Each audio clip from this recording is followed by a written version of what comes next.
नमस्कार साथियों, स्वागत है आपका इस channel Win Today with Rashmi पर। I welcome you all on this channel Win Today with Rashmi. So my dear friends, आज एक बहुत ही ऐतिहासिक दिन है और पूरी जोश के साथ में इस वीडियो को बना रही हूँ मैं। और एक बार फिर से in the history of India, in the scientific history of India rather I would say, आज एक बहुत बड़ा दिन है। देखिए, हमने हमारे देश में डाइवर्सिटी देखी है और हमने इस डाइवर्सिटी की वजह से बहुत सारे झगड़े देखे हैं।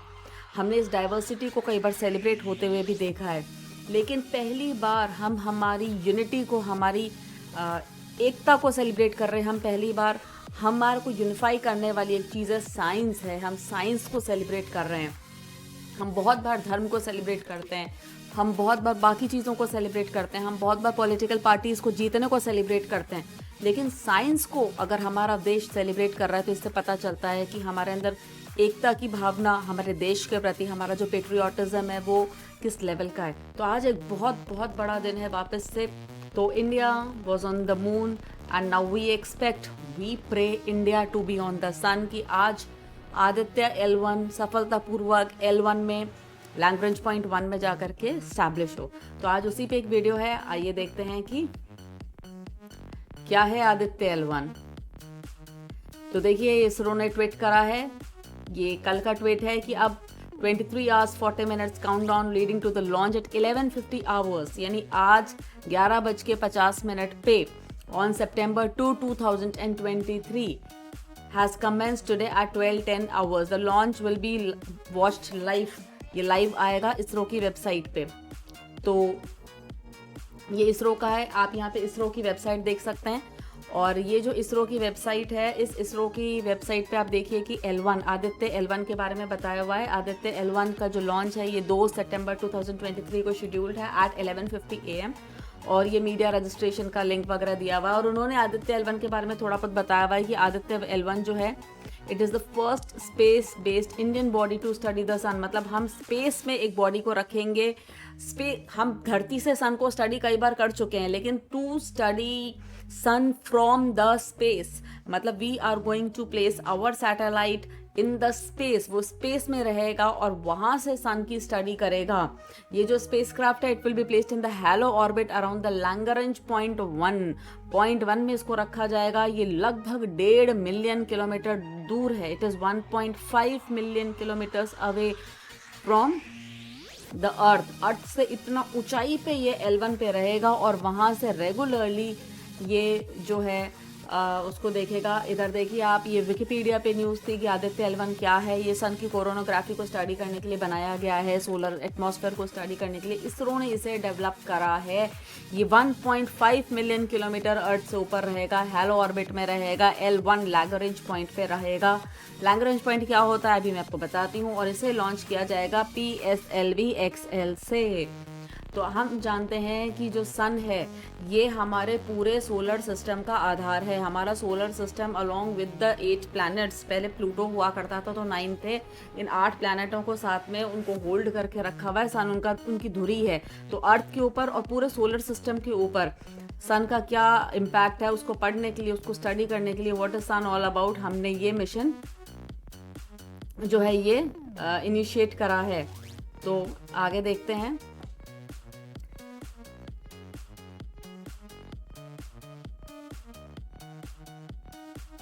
ये देखिए, ये हमारा सोलर सिस्टम है, ये सन है और ये सन के पास में है सारे के सारे all the 8 planet. Basically 9th planet जो हुआ करता था प्लूटो, अब उसे ड्वार्फ प्लैनेट की श्रेणी में रखा गया है। तो ये हमारे प्लैनेट है। और आप देखिए, हमने इतनी तरक्की कर ली है कि हम मून पे तो गए हैं, उसके अलावा ये जो जस्ट आफ्टर द अर्थ जो प्लैनेट है, जो है मार्स, हमने मार्स के ऊपर मार्स ऑर्बिटर मिशन भेजा है। मून के ऊपर हमने चंद्रयान 1, चंद्रयान 2, चंद्रयान 3 भेजे हैं, तो 3 वहाँ पे भेज दिए हैं। उसके अलावा भी हमारे बहुत सारे स्पेस प्रोग्राम्स चल रहे हैं। तो इसरो का एक बड़ा लीप होएगा कि अब हम सन को स्टडी करने के लिए लैग्रेंज पॉइंट 1 के अंदर में रखेंगे अपना आदित्य L1। तो ये हमारा सोलर सिस्टम है, it is such a beautiful planet. और हमने मून पे सॉफ्ट लैंडिंग कर ली है। मून के साउथ पोल पे लैंड करने वाला हमारा पहला देश है। तो इसरो ने हिस्ट्री क्रिएट करी थी मून के ऊपर, 'सॉफ्ट लैंडिंग करके। और अब हम जा रहे हैं आदित्य L1 को के थ्रू मून को जीतने के लिए। और ये देखिए मून को लेकर के भी इंडिया की वो कम नहीं है। इंडिया का जो मून रोवर है उसने सल्फर डिटेक्ट करा था। ये भी रिसेंटली न्यूज़ आई थी कि प्रज्ञान ने सल्फर को डिटेक्ट कराया और बहुत सारे एलिमेंट्स मिले हैं हमें मून के साउथ पोल के ऊपर। तो ये हमारा मून मिशन हुआ था अभी रिसेंटली हुआ है, जिसने पूरे इंडिया को प्राउड फील करवाया है। पूरे देश में इंडिया की बात, पूरे वर्ल्ड में इंडिया की बात हुई है। So India has projected itself on the world stage successfully in the field of science and space. तो चंद्रयान 3 जो मून मिशन है ये हमने लॉन्च करा, सक्सेसफुल रहा हमारा एकदम। हमने उससे पहले मॉम को लॉन्च किया था, mom is Mars orbiter mission. तो मार्स के अराउंड हमने एक ऑर्बिटर भेजा था, ये भी हमने सेम तरीके से भेजा था। तो हमारा ये भी एक सक्सेसफुल मिशन रहा है। और अब हम तैयार हैं PSLV XL से अपने आदित्य L1 को भेजने के लिए। तो मैं आपको बताऊं कि एक इंडिया जो अब मून के लिए इस तरह का सोलर प्रोब भेज रहा है। एक पहले नासा ने भेजा था, USA ने, and one was European Space Agency. There only 3 countries, यानी हमसे पहले सिर्फ 2 हैं, ना तो रशिया है ना तो चाइना है। ठीक है, तो ये सिर्फ 2 कंट्रीज हैं। USA ने जर्मनी के साथ में भी कुछ चीज़ों में कोलैबोरेशन करा था इस सोलर प्रोब के लिए। तो we are the one who are sending success for solar probe. अगर हमारा L1 में प्लेस हो जाता है तो हम 3rd देश होंगे, we would be the 3rd nation जो सोलर प्रोब करेंगे और उसमें सक्सेसफुल रहेंगे। तो हमारी जो धरती है, हमारी धरती पे जो पूरा इम्पैक्ट है उसके ऊपर, उसके एनवायरनमेंट पे इम्पैक्ट है, उसके क्लाइमेट पे इम्पैक्ट है। वहाँ पे जो इक्लिप्सेस की वजह से हमारे जो ओशियंस में इम्पैक्ट आता है, सबको स्टडी करने के लिए मून का स्टडी करना, मून को जानना पहचानना बहुत ज़्यादा ज़रूरी है। और उसी के साथ में सन को जानना पहचानना भी बहुत ज़्यादा ज़रूरी है। तो अब हम सन और मून दोनों को, सूरज और चांद दोनों को ही स्टडी करेंगे और उसको जीतने की, उनको समझने की, उनको जानने की कोशिश करेंगे। तो सन जो है, सन हमेशा से ही अपने हॉट टेम्परेचर, अपने एक्सट्रीम टेम्परेचर की वजह से अनछुआ रहा है। उसको ज़्यादा समझना, क्योंकि उसके बहुत ज़्यादा पास जाना पॉसिबल नहीं है, इसलिए उसको ज़्यादा समझना भी पॉसिबल नहीं है। तो मैं आपको बताऊं कि जो सन है, इसका जो सबसे बाहर की लेयर होती है उसे कहते हैं कोरोना। बेसिकली इसके अंदर 6 लेयर होती हैं, 3 इनर लेयर होती हैं और 3 आउटर लेयर होती हैं। तो ये जो 3 इनर लेयर हैं, the 3 inner layers are the core, the radiative zone and the convective zone. और जो 3 आउटर लेयर हैं वो हैं फोटोस्फेयर, क्रोमोस्फेयर और कोरोना। ठीक है, अब आपको यहाँ से मैं दिखाऊं अगर, तो आप प्लीज इस बात को देखो एक बार कि आप इधर देखो, ये जो है ये है सन का कोर। ठीक है, इसके बाहर में ये जो एरिया है, कोर के बाहर वाला जो एरिया है, this is the radiative zone. इसके बाहर ये जो एरिया है, this is the convective zone. ये तीनों सन के आउटर एरियाज हैं, मतलब सन के inner areas, I am sorry, sun के इनर एरियाज हैं। That is the core, the radiative zone and the convective zone. और सन का आउटर एरिया का इधर देखिए आप, ये है फोटोस्फेयर। ये फोटोस्फेयर जो है, इसी के ऊपर पाया जाता है सनस्पॉट्स। जो फोटोस्फेयर है, इसी के ऊपर पाए जाते हैं सनस्पॉट्स। और इधर है आपका ये है आपका chromosphere. This is the chromosphere. ये सन की आउटर मोस्ट लेयर है, दिस इज द क्रोमोस्फेयर। पूरा ही जो है ये क्रोमोस्फेयर है। ठीक है, इसके अंदर है फोटोस्फेयर। फोटोस्फेयर पे है सनस्पॉट्स। और सबसे बाहर का जो एरिया है, मतलब द आउटर एयर, ये इसको अपन कहते हैं कोरोना। ये सन का पार्ट नहीं है, लेकिन सबसे ज्यादा गर्म है। मतलब सन का जो बेसिक बॉल है उसका पार्ट नहीं है, लेकिन फिर भी कोरोना जो है, it is the hottest part. और यहाँ पर नीचे ऐसा माना जाता है कि यहाँ पे कोरोनल होल है। मतलब कोरोना में कुछ स्पेस है, जैसे अपने एटमॉस्फेयर में स्पेस होता है, एटमॉस्फेयर में होल हो जाते हैं, ओजोन होल, वैसे यहाँ पे इनके कोरोना के अंदर में भी होल है, जिसे कहते हैं कोरोनल होल। तो ये है सन का स्ट्रक्चर। ठीक है, तो हमारा जो सन है, अब हम इसी कोरोना की, क्रोमोस्फेयर की, और आप इसे देखते लपटे निकलते हुए देख रहे हैं, इन सब की स्टडी हम करेंगे। We are going to study everything जो ये सन से निकल रहा है, जो कोरोना है, क्रोमोस्फेयर है, फोटोस्फेयर और सन की सोलर फ्लेयर्स हैं, इन सब की हम स्टडी करेंगे, इन सब को हम ऑब्जर्व करेंगे, इन सब को हम देखेंगे। तो जब हम इन सब चीज़ों को देखेंगे, इनको ऑब्जर्व करेंगे, तो इनका इम्पैक्ट हमारे अर्थ पे और अर्थ के एटमॉस्फेयर पे जो होता है, हमें वो भी पता चलेगा।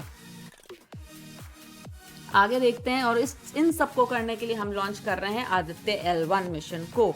तो हमारा सैटेलाइट जाएगा, हमारा PSLV जाएगा, और इसका ऑब्जेक्टिव यही है to observe the sun and the solar corona. This is the objective. हम सन को और उसके सोलर कोरोना को ऑब्जर्व करेंगे, साथ में फोटोस्फेयर, क्रोमोस्फेयर और सोलर एमिशन, सन से जो एमिशंस होते हैं, सन पे जो सोलर विंड्स चलती हैं, उनसे जो फ्लेयर्स निकल रहे हैं, लपटें निकल रही हैं, कोरोनल मास इजेक्शन। देखो, कोरोना के वहाँ से बहुत बड़ा इजेक्शन होता है, मास इजेक्शन होता है, उसको भी हम स्टडी करेंगे। आप यहाँ पे देख सकते हो कि अर्थ की जो बॉडी है, जब सन भी रोटेट कर रहा है ना, सन भी बहुत तेजी से रोटेट कर रहा है, तो जब सन रोटेट कर रहा है, सन भी गोल गोल घूम रहा है, उस टाइम पे सन का ये जो मास है, the mass of the sun, आप समझो the mass of the sun जो है,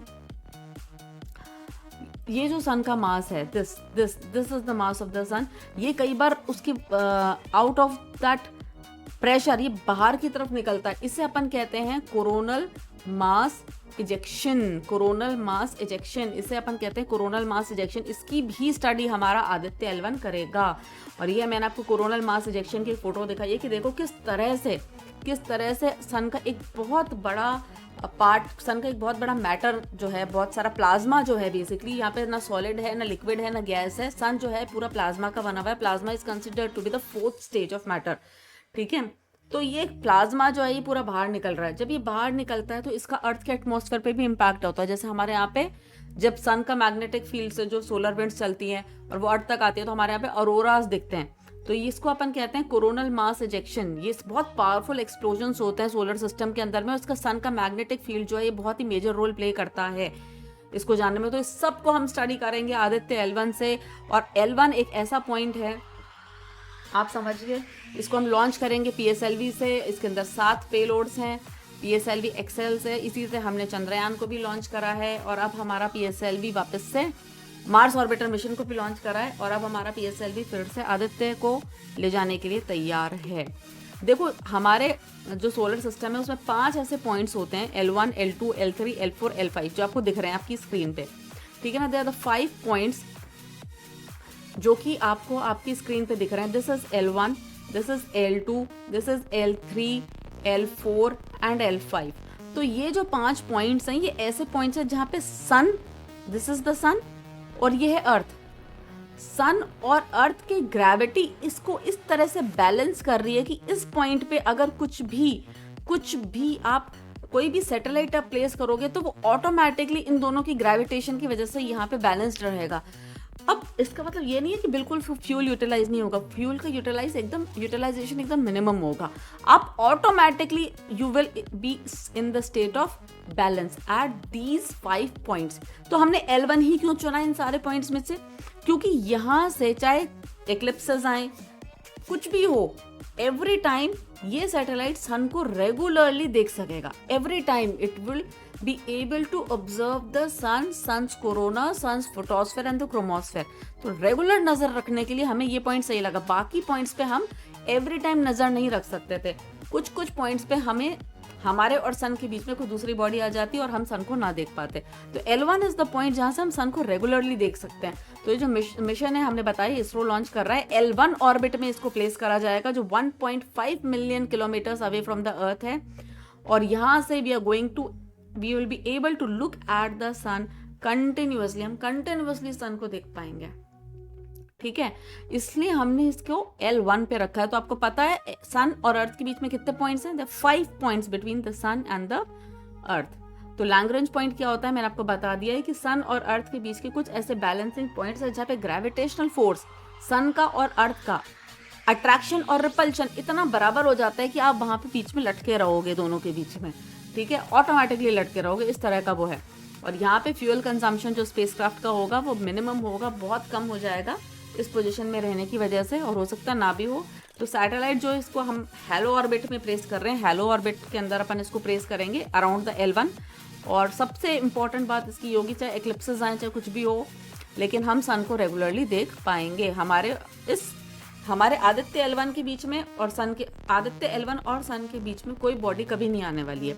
इसी L1 पे एक solar and heliospheric observatory satellite SOHO ये ऑलरेडी प्लेस्ड है। ये इंटरनेशनल कोलैबोरेशन प्रोजेक्ट है नासा का और यूरोपियन स्पेस एजेंसी का। तो नासा और ईएसए यानी यूएसए और यूरोपियन स्पेस एजेंसी का एक प्रोजेक्ट ऑलरेडी यहाँ पर प्लेस्ड है। अब हमारा आदित्य L1 भी यहाँ पर जाएगा और तीसरा कंट्री बनेगा L1 में अपना स्पेसक्राफ्ट को, अपने सैटेलाइट को प्लेस करने वाला। ठीक है, तो ये था आदित्य L1 के बारे में लगभग पूरी जानकारी। और हमारे सोलर सिस्टम का देखो, हमारे उसका पूरा आधार ही सन है और सन पूरे सोलर सिस्टम को इम्पैक्ट करता है। और हमारे अर्थ पे और अर्थ के एटमॉस्फेयर से तो सोलर फ्लेयर्स का, सोलर विंड्स का, इनका खास इंटरेक्शन है। तो सोलर विंड, सोलर फ्लेयर्स, इन सबको भी हम स्टडी करेंगे, जानेंगे, पहचानेंगे। तो ये था Aditya L1। Thank you very very much for listening to this and I am very excited. And time होने वाला है, तो प्लीज़ सब लोग इसरो की वेबसाइट पे लाइव जाइए, देखिए, अपने देश को प्रमोट करिए। इसरो के साइंटिस्ट का भी हौसला बढ़ता है जब पूरा देश उनको इस तरह से सल्यूट करता है और उनके इस काम को, इतने कम रिसोर्सेज होने के बावजूद, हमको इतने पैसे वाला देश नहीं है इंडिया कि उसके पास में बहुत ज़्यादा ऐसा पैसा हो कि वो इन सब प्रोजेक्ट्स में लगा सके। हमें बहुत सारे विकास कार्यक्रम, वेलफेयर स्कीम्स भी चलानी पड़ती हैं, लेकिन फिर भी इसरो इतने कम उसमें मैनेज कर रहे हैं। तो वहाँ के scientist, no doubt, they are doing a commendable job. और हम लोग भी इस चीज़ को इक्वली सेलिब्रेट कर रहे हैं। हमारा देश इतना डेवलप हो गया है कि वो साइंस को सेलिब्रेट कर रहा है। तो this is of course a big matter. Thank you very very much कि आप सब लोगों ने मेरे साथ में इसके बारे में जाना। And please like, share and subscribe my channel Win Today with Rashmi.